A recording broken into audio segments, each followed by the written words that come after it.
The shimmering disc-shaped spacecraft descended slowly through Earth's atmosphere, its metallic surface reflecting the morning sun as it approached the small Indonesian island. It had been 3 days since the aliens from the SETI 7 system had announced their arrival to Earth. After careful diplomatic discussions, both parties had agreed that the remote research station on Komodo Island would serve as an ideal location for their first extended meeting. Dr. Alan Green wiped sweat from his brow as he watched the alien craft lower itself onto the makeshift landing pad.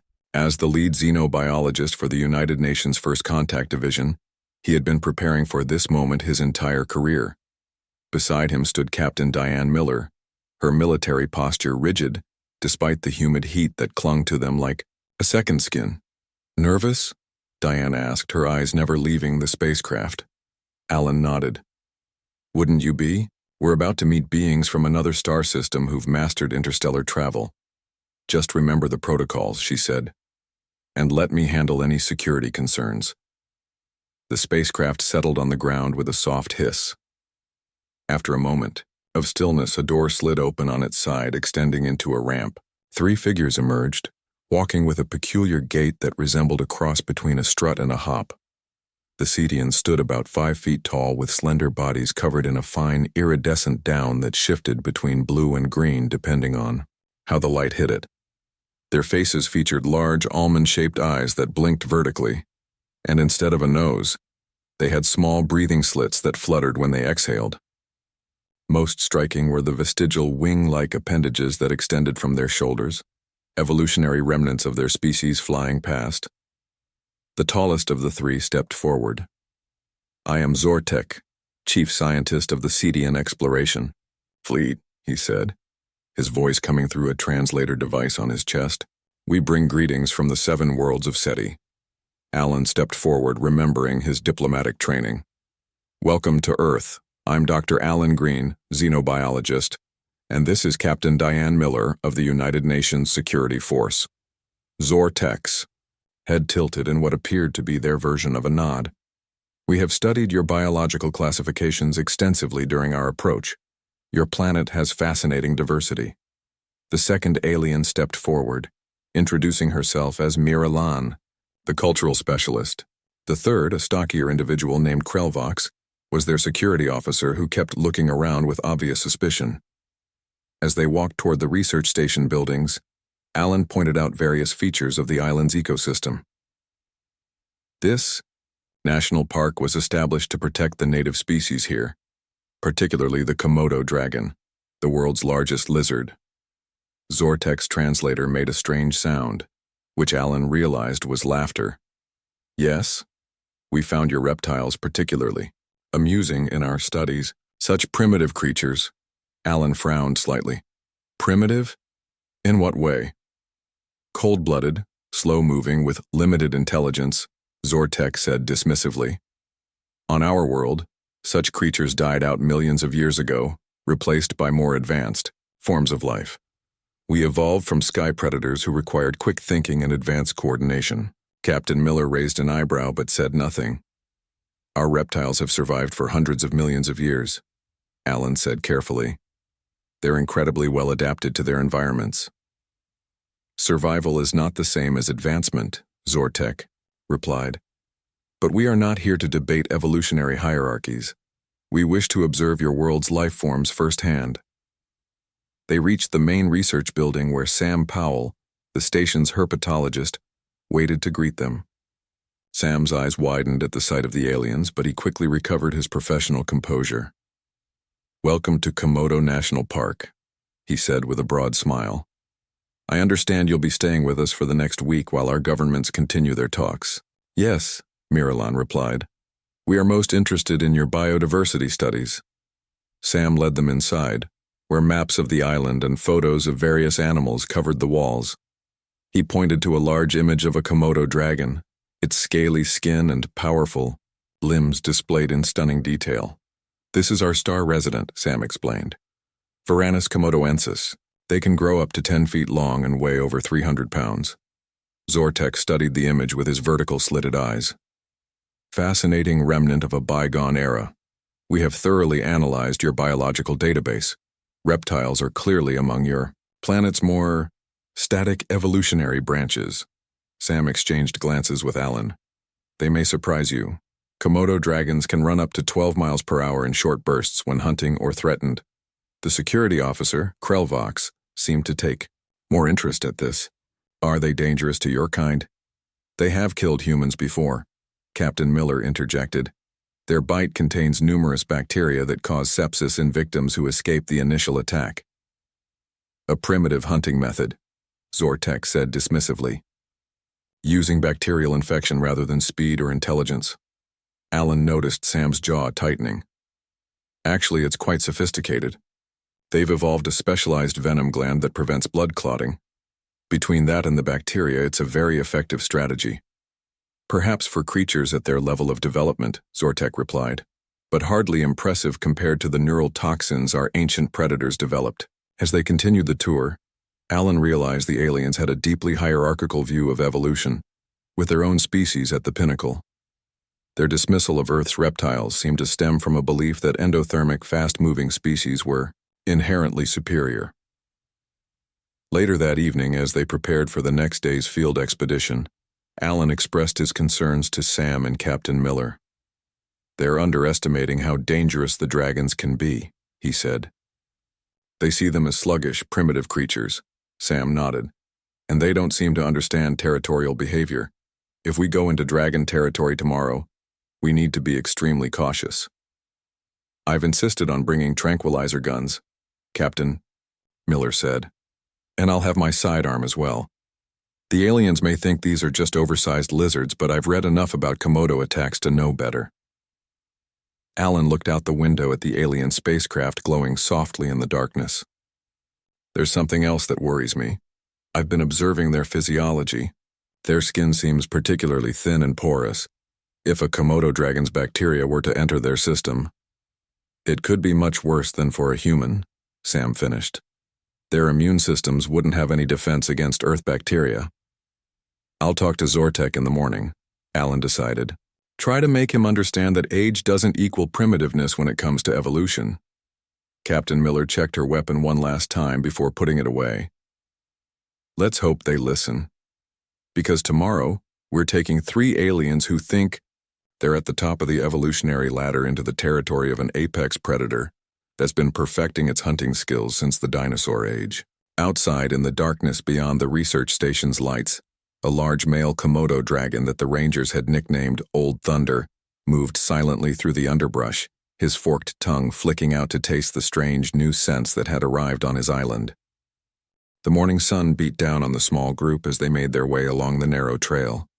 Alan wiped sweat from his forehead and glanced back at the aliens walking behind him. Despite the heat, the Cetians seemed comfortable, their thin skin glistening with a natural moisture that Alan guessed helped them regulate their body temperature. How much farther to this viewing area? Zortek asked, his translator device giving his voice a metallic quality. About half a mile, answered Laura Martinez, the park ranger who had joined their expedition that morning. She pointed ahead to where the path curved around a rocky outcrop.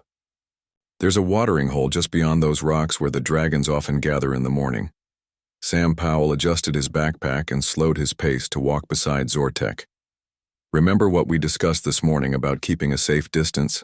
Komodo dragons may look slow when they're resting, but they're ambush predators capable of explosive bursts of speed. The alien scientist made a dismissive gesture with his 3-fingered hand. Yes. Though on our world, we had truly dangerous predators. The stalking Skyrazor could reach speeds of... We're not on your world, Captain Miller interrupted from the rear of the group. She carried a tranquilizer rifle slung over her shoulder and kept her eyes constantly scanning the surroundings. Different rules apply here.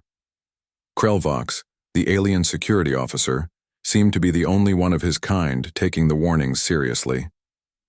He stayed close to Miralan, the cultural specialist, his hand never far from a strange device at his hip that Alan assumed was some kind of weapon. As they approached the viewing area, Laura held up her hand for the group to stop. We need to be quiet from here on, she whispered. There's a blind set up ahead where we can observe without disturbing them. They moved forward slowly until They reached a simple structure made of bamboo and camouflage netting.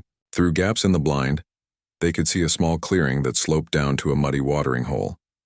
At the far edge of the clearing, a large Komodo dragon lay basking in the morning sun.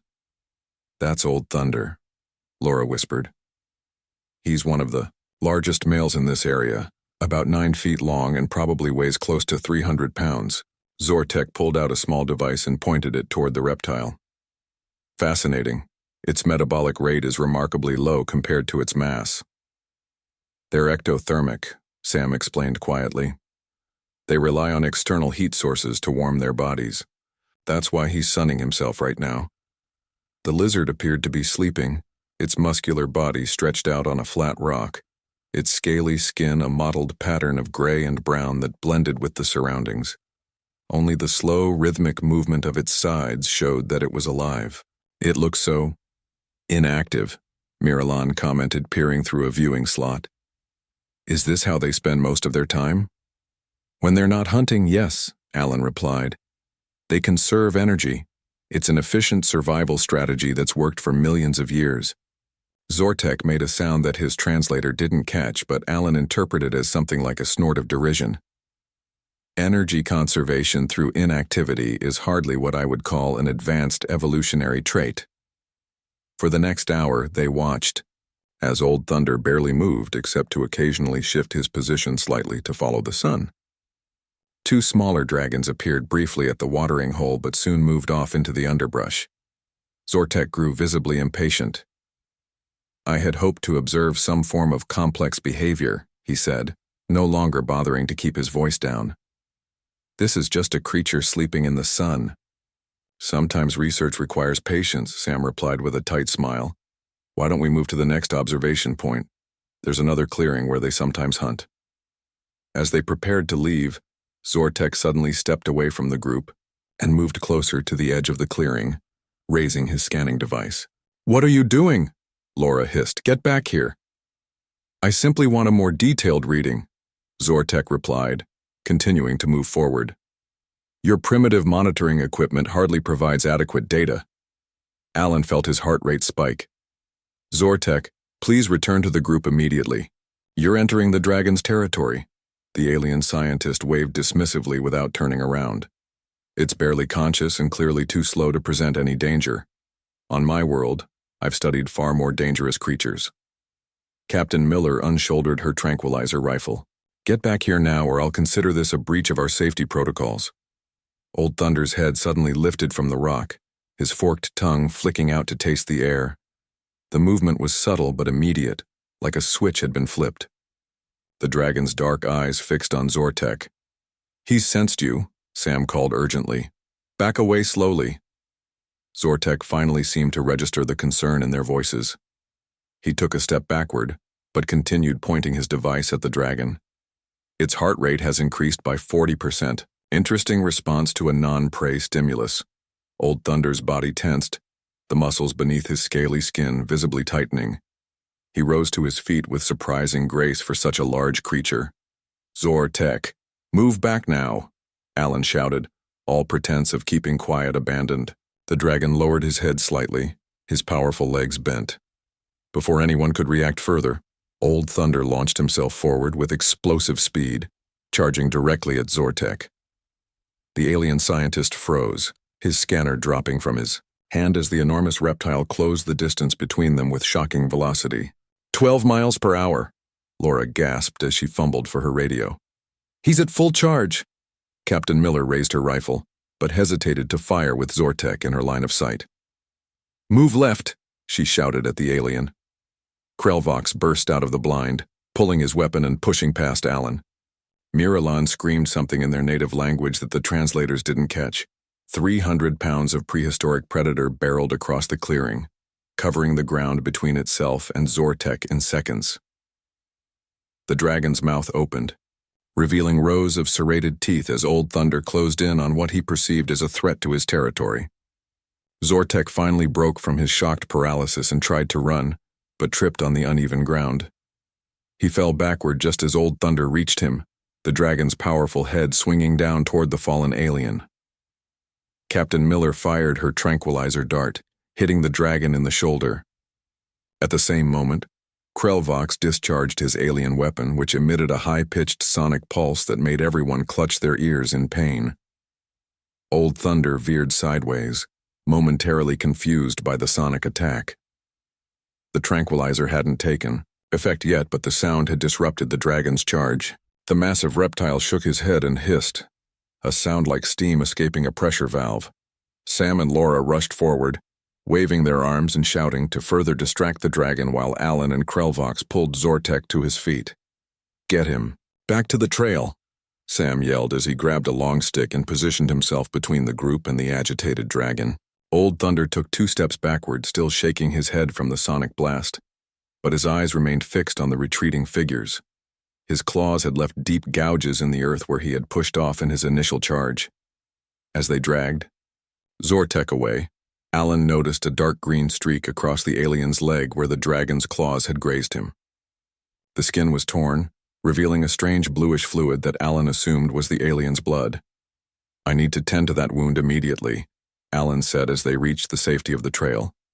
"Komodo dragon bacteria could be lethal to your system." Back at the research station, chaos erupted as the group rushed through the door.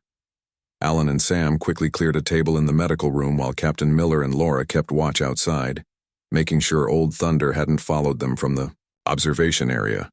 "Put him here," Alan instructed as Krelvox and Miralan helped Zortek onto the table. The alien scientist's breathing had become rapid and shallow, and the blue fluid seeping from the wound on his leg had turned a darker shade. "It burns," Zortek gasped. "What is happening to me?" Alan examined the wound carefully. "The Komodo dragon's claws scratched you. Their saliva, teeth, and claws harbor dozens of toxic bacteria. I need to clean this wound immediately and start you on antibiotics." Sam hurried to the medical cabinet and returned with antiseptic, bandages, and the station's supply of broad-spectrum antibiotics. "Will these even work on his physiology?" he asked quietly. Alan frowned. "I don't know, but we have to try something.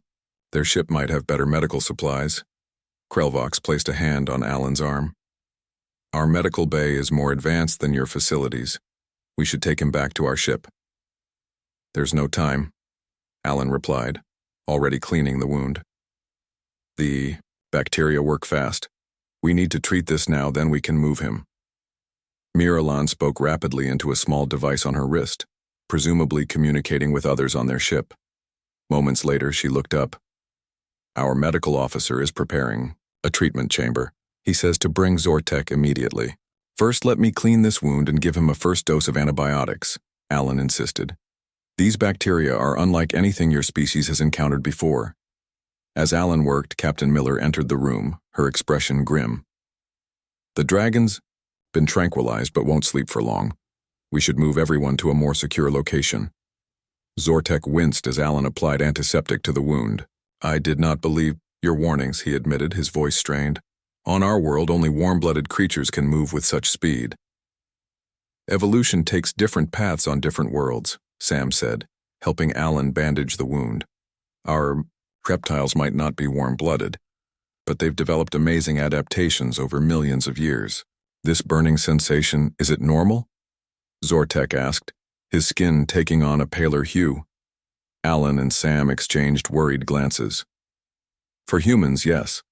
The bacteria cause intense pain and inflammation. But for your physiology?" Alan trailed off.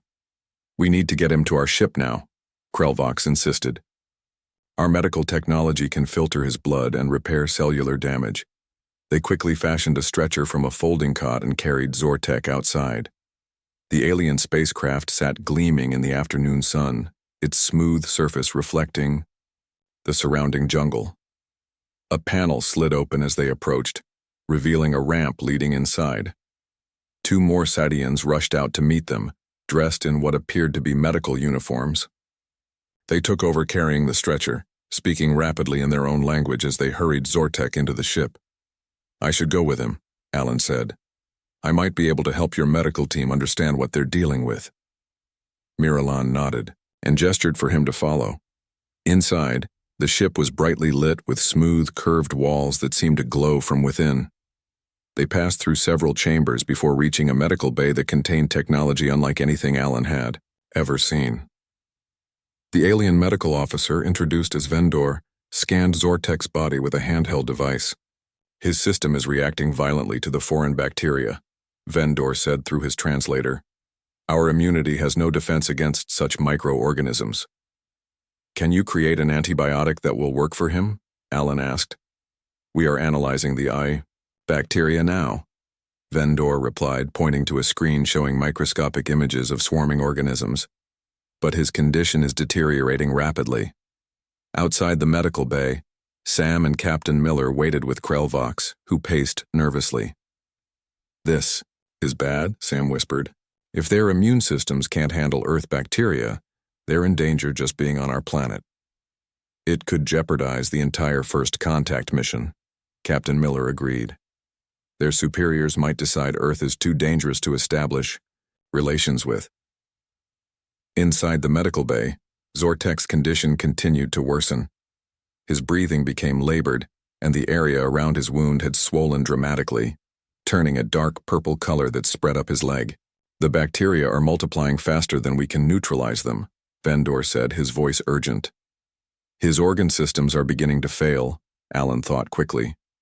What about putting him in some kind of suspended animation to slow down the spread while you develop a treatment? Vendor's eyes widened slightly.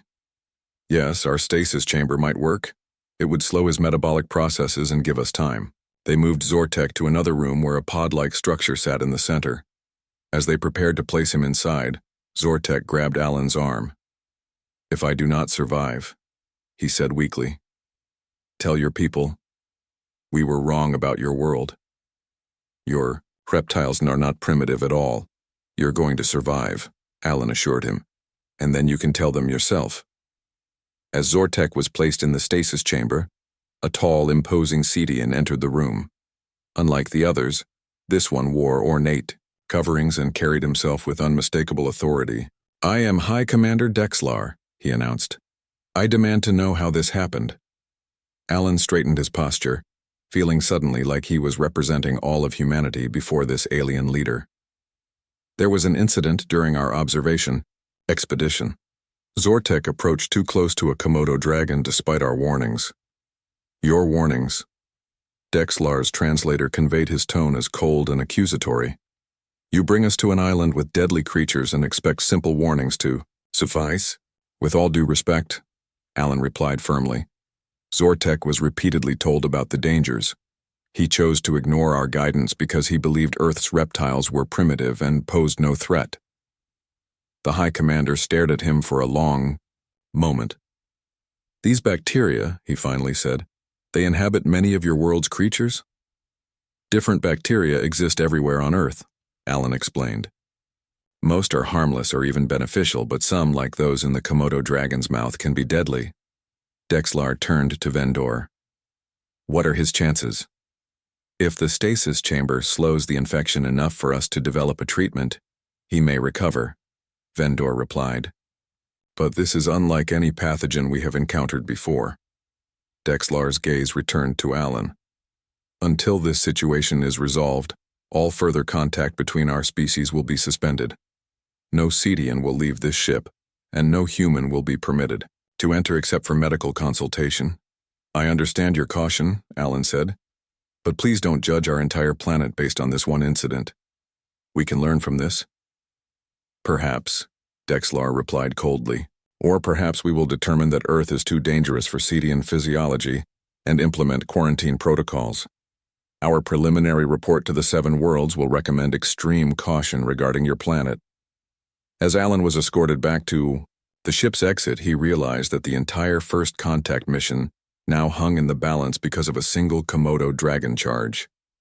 The aliens' dismissal of Earth's reptiles as primitive had led to a diplomatic crisis that could isolate humanity from interstellar relations before they had even begun.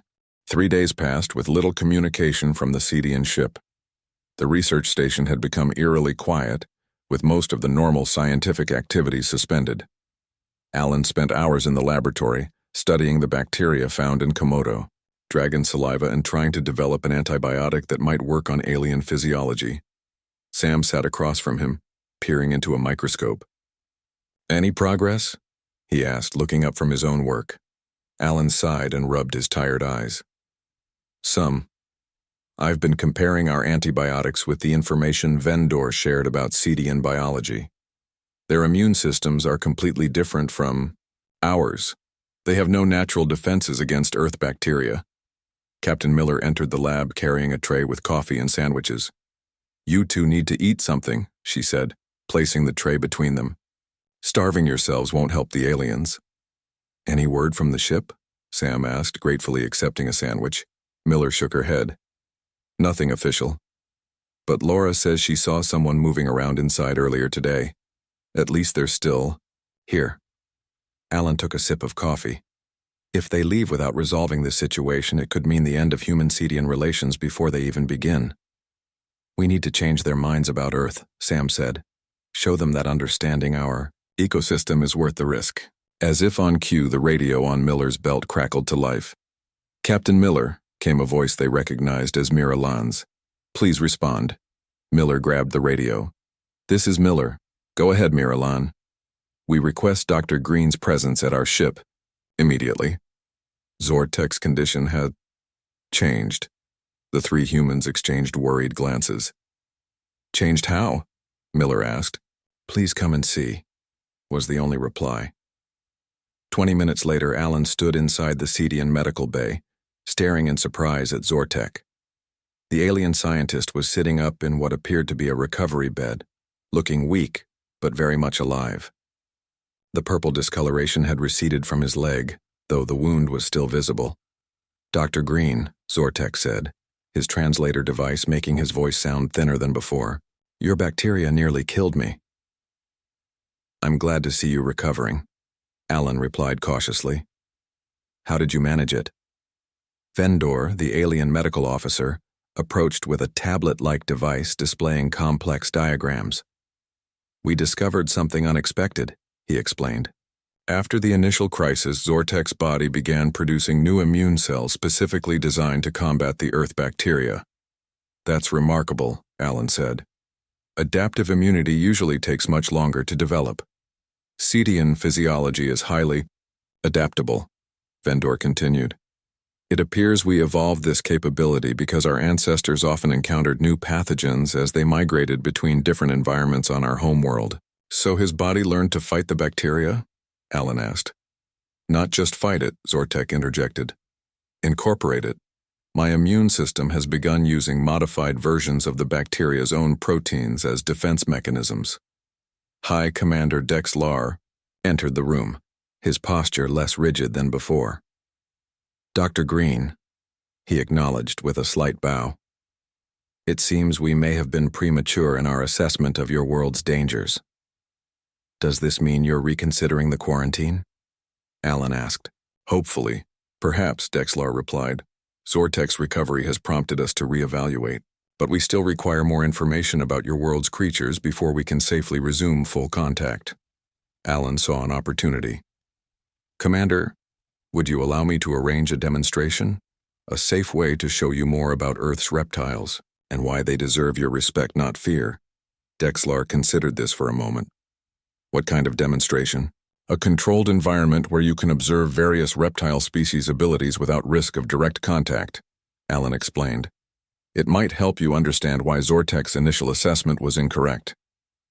"I would be interested in this as well," Zortek said, surprising everyone. "My encounter has changed my perspective. These creatures are not primitive as I first thought." The next day, Alan and Sam worked with Laura to set up a series of enclosures in the research station's largest room. Captain Miller coordinated with base security to ensure everything remained safe. By afternoon, they were ready for the Cedian delegation. Miralan arrived first, followed by a recovered but still limping Zortek, Krelvox, and finally, High Commander Dexlar, along with two other Cedians they hadn't met before. "Welcome," Alan said, gesturing to the room. "We've prepared a series of demonstrations to help you understand Earth's reptiles better." Sam stood beside a large tank containing a small alligator. "We'll start with this American alligator. Not native to this region, but a relative of the Komodo dragon in evolutionary terms." As the aliens watched, Sam used a long pole with a piece of meat to demonstrate the alligator's lightning-fast strike from a seemingly motionless position. The reptile exploded from the water, snapping the meat from the pole with such speed that several of the aliens stepped back in surprise. Dakyam. Apparent rest to maximum speed in milliseconds, Sam explained. A specialized hunting adaptation that doesn't require warm blood. Laura continued by showing video footage of saltwater crocodiles launching themselves out of water to catch prey, pythons swallowing animals whole, and chameleons using their projectile tongues. Each of these adaptations represents a different, evolutionary solution to survival challenges, Alan explained. Not more primitive, just different. Zortek moved closer to examine the displays, his scientific curiosity clearly overcoming his recent trauma. Fascinating. We have been applying our own evolutionary standards to judge Earth life. Exactly, Alan said. Evolution isn't a ladder with some species higher than others. It's more like a branching tree with each branch finding its own successful adaptations.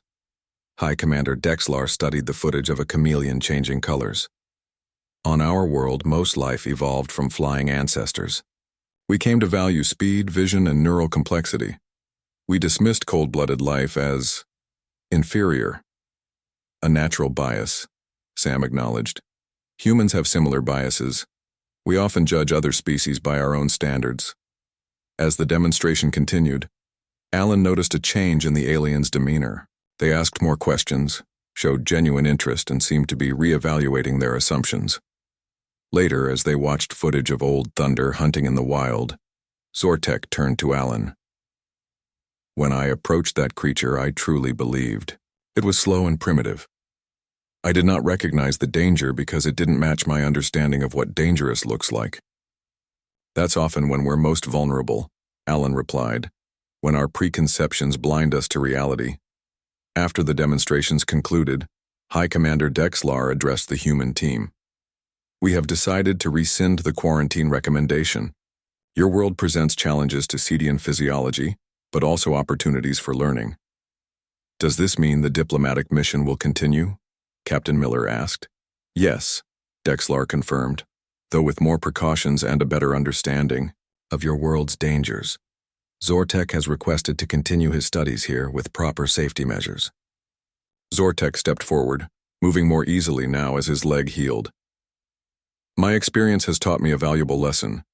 True scientific understanding requires us to set aside our evolutionary biases. Earth's reptiles are not primitive. They are perfectly adapted to their environments through millions of years of evolution, just as we are to ours. As the aliens filed out, Alan felt a surge of relief. What had started as a dangerous encounter had transformed into a deeper understanding between species. Sometimes, he thought, it took a Komodo dragon charging at 12 miles per hour to make someone reassess their worldview. 6 months had passed since the Komodo dragon incident. The research station on Komodo Island had grown considerably, with new buildings constructed to accommodate both human and Cetian scientists. What had begun as a diplomatic crisis had transformed into one of the most successful joint research projects in Earth's brief history of interstellar relations. Alan walked along a newly built observation deck that overlooked the dragon's territory. Beside him, Zortek used a specialized scanner to monitor a large Komodo dragon moving through the underbrush below. The alien scientist now wore protective gear specifically designed to prevent any contact with Earth bacteria, though his immune system had adapted remarkably well after his initial exposure. Old Thunder is on the move again, Zortek noted, his translator device now programmed with more natural-sounding English. His hunting pattern has changed since we began tracking him. Alan checked the data on his tablet. He's adapting to our presence, learning our routines. These dragons are far more intelligent than we originally gave them credit for, much like we underestimated your species when we first arrived, Zortek said with what Alan had come to recognize as the Cetian equivalent of a smile. Below them, Old Thunder paused, his forked tongue flicking out to taste the air. For a moment, the massive reptile seemed to look directly up at them before continuing on his way, disappearing into the dense vegetation. It's almost like he remembers you, Alan joked. I certainly remember him, Zortek replied, unconsciously touching his leg where a small scar remained from the encounter.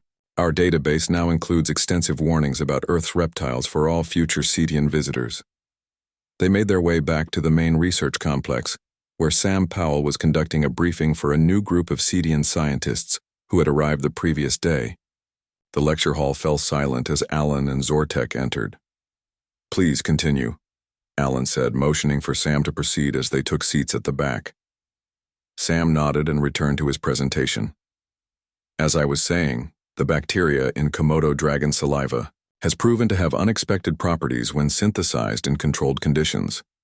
Our joint research team has discovered potential applications in both human and Cetian medicine. On the large screen behind him, complex molecular structures rotated slowly, showing the modified proteins that had been developed from studying the bacteria.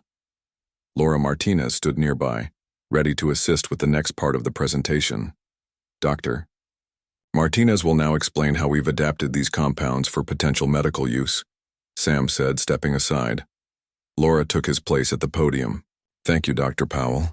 As you can see from these models, we've been able to isolate specific enzymes from the bacteria that, when modified, show promising results as treatments for certain blood-borne diseases.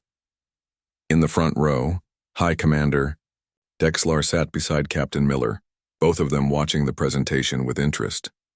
Over the months, their initially tense relationship had evolved into a respectful partnership as they coordinated the expanding joint research initiative. After the briefing concluded, the group moved to the dining hall for lunch. Human and Cetian, foods were served separately due to their different dietary requirements, but they all ate together at the same tables. The atmosphere was relaxed and collegial, a far cry from the suspicion and misunderstanding that had marked their early interactions. The new habitat monitoring system is fully operational, Captain Miller reported to Dexlar as they ate. We can now track all 27 dragons in this region without disturbing them. Excellent, Dexlar replied. The Cetian Science Council is particularly interested in your dragon's bacterial ecosystem. They believe similar adaptations might help us with disease resistance on our colony worlds. Who would have thought, Alan said, joining their conversation, that a near disaster would lead to such valuable scientific exchange? Indeed, agreed Dexlar. Our initial assessment of Earth as a potentially dangerous world was correct, but we failed to see the opportunity that such danger presented. After lunch, the group gathered for a special event that had been planned for weeks.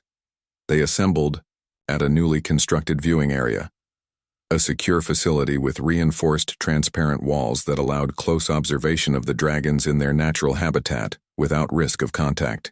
Is everything ready? Alan asked one of the technicians who was adjusting a camera. Yes, sir. All recording systems are online. Today was special because a delegation of high-ranking Cetian officials had arrived from their home system to witness firsthand what had become known throughout their worlds as the Komodo lesson. The visitors filed into the viewing area, their expressions curious and slightly apprehensive. Zortek stepped forward to address his people. Distinguished visitors, what you are about to witness may challenge your understanding of evolutionary development. These creatures, which by our traditional standards would be classified as primitive, display capabilities that deserve our respect. On cue, the research team released several goats into a contained section of the habitat. The Cetians watched in fascination as 3 Komodo dragons, including Old Thunder, demonstrated their hunting techniques. The sudden bursts of speed, the coordinated movements, and the powerful strikes left the visitors murmuring in amazement. 12 miles per hour. Zortek narrated as Old Thunder charged one of the goats. From a standing start to full speed in seconds, without the benefit of warm blood or the neural complexity we previously considered necessary for such performance. After the demonstration, the visitors gathered in the conference room where Sam had prepared additional footage showing various Earth reptiles' remarkable abilities. Chameleons catching insects with precision strikes, sea turtles navigating across oceans using Earth's magnetic field, and crocodiles using tools to lure birds. The lesson we've learned here, Zortek concluded, is fundamental to true scientific understanding.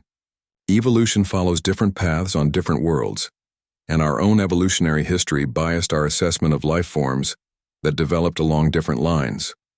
What we initially dismissed as primitive turned out to be sophisticated in ways we had not imagined. As the day ended, Alan stood with Zortek on the observation deck watching the sunset over Komodo Island. In the golden light, they could see Old Thunder resting on his favorite rock, his powerful body seemingly at peace. "He's become something of a celebrity among my people," Zortek commented. "The dragon who charged at 12 miles per hour and changed interstellar diplomacy." Alan laughed. "Not bad for a primitive creature." "The Cetian Education Council has added this case study to our standard xenobiology curriculum," Zortek said. "Future generations of Cetian explorers will learn about the dangers of evolutionary bias before they ever leave our system." As night fell over the island, the research station lights came on, illuminating the path between the buildings. Human and Cetian scientists walked together, sharing ideas and planning new projects.